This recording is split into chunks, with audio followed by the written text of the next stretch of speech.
Good evening. I'm Dawn Baker. Thanks so much for joining us for The News Now, your digital update at 8 o'clock. I want to remind you that we are broadcasting this live online at WTOC.com, as well as the WTOC News app, Facebook, Twitter, Amazon Fire, and Roku. We're going to bring you some of the top stories we're following for you this evening. As temperatures rise, we want to remind you not to forget about children and pets that you may have in the back seats of your vehicles. You probably remember in the past several years, children have died because parents have forgotten about them in their hot cars. WTOC's Jarvis Robertson reminds us about what's most precious to us. Usually we respond about twice a month to an animal in a car or a child in a car. Summer months in the Coastal Empire and Low Country are known for hot temperatures, and it's now time to remind everyone not to forget your children or pets who may be sitting on the back seat. The temperature in the car obviously is going to be 10 to 20 degrees hotter. For Bluffton police, if they find a car with a child or pet locked inside, they follow strategic steps. We're going to assess the situation, check the temperature, get it recorded by calling the dispatcher and asking them, what temperature do you show today? That way it's on record that we've asked what temperature it was before we take any action in the vehicle. Even for the K-9 unit at the Chatham County Sheriff's Office, deputies are constantly aware of the environment with four-legged animals locked in the car. If the temperature gets up to a certain point, usually about 90-95 degrees, the vehicle will then roll down the windows. It has a fan that will also circulate air, and will also have an audible alarm as well that goes along with it. Ultimately, you're putting yourself at risk with the law in Bluffton if authorities have to rescue your pet from the backseat with no AC or fresh air. The person could be fined animal cruelty, up to $500 fine and or 30 days in jail. An even stronger punishment for humans. That could be a felony, depending on the neglect of the child, and the fines are outrageous and the jail time is outrageous, with an automatic license suspension up to 60 days.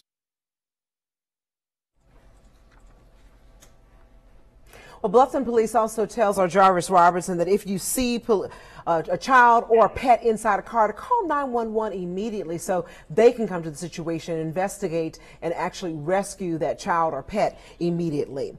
In the city of Savannah, they're starting the process of charging that new fire fee that also goes into place in September. But if you want to save some money on the fee, you have to act right now. That discount form is due back into the city of Savannah by this Friday. The city has 5 people who will sift through nearly 2,000 applications. WTOC's Amanda LeBreau explains who's applying and what you need to know in order to get those forms turned in.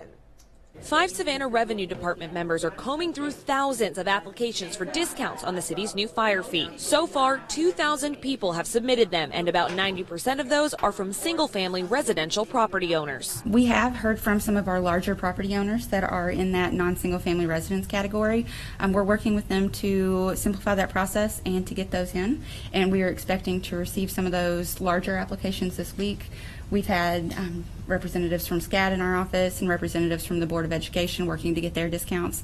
We expect to see those back this week. The city says there are 35,000 properties slated as single-family residential that will be charged a fire fee, and didn't have totals Tuesday for the number of other properties in the city that will pay. There are several ways to save, and Savannah Fire says thousands are taking advantage of their home fire safety surveys. We've completed over 1,620 home fire safety surveys.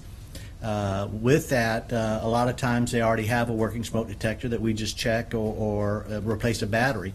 But in those numbers, we did install over 350 smoke detectors prior to this Memorial weekend. He says there are more than 700 other requests for inspections firefighters are trying to work through now. The request for the fire department to come to your home to complete a home fire safety survey or to install a smoke detector is all that's required for you to complete your application and get it in by the deadline. If you need to fill out a redetermination form because you think something is wrong with your property's assessment, Simpson says it's an easy fix. If you think you have an issue with square footage or your discount letter or the property type that we have submitted to you on your letter, you can submit those online without having to submit anything in the mail or in our office. If you think your income level will qualify you for the city's hardship fund to waive the fee, you must turn in a discount application by Friday to be considered. The city hasn't set the income limits yet, but hope to have them before council for a vote in early June.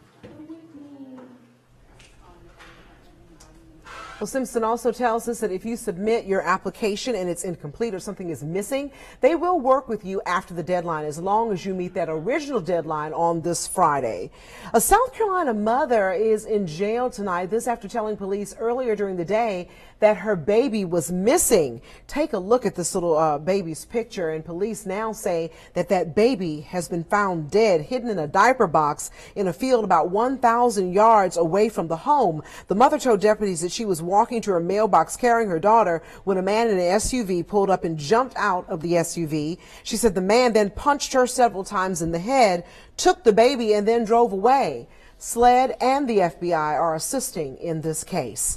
And as we prepare to head into the hurricane season, our weather team will be at the Lowe's in Pooler on Friday. You can meet them as well as representatives from various emergency management agencies. All the information you need to know about the hurricane season, they will have it there for you. That event is this Friday again at 3:30 to 7:30 p.m.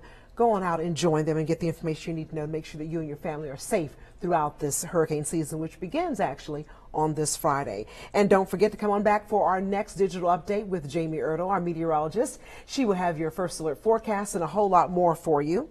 And thank you so much for joining us this evening. Have a wonderful night. Take care.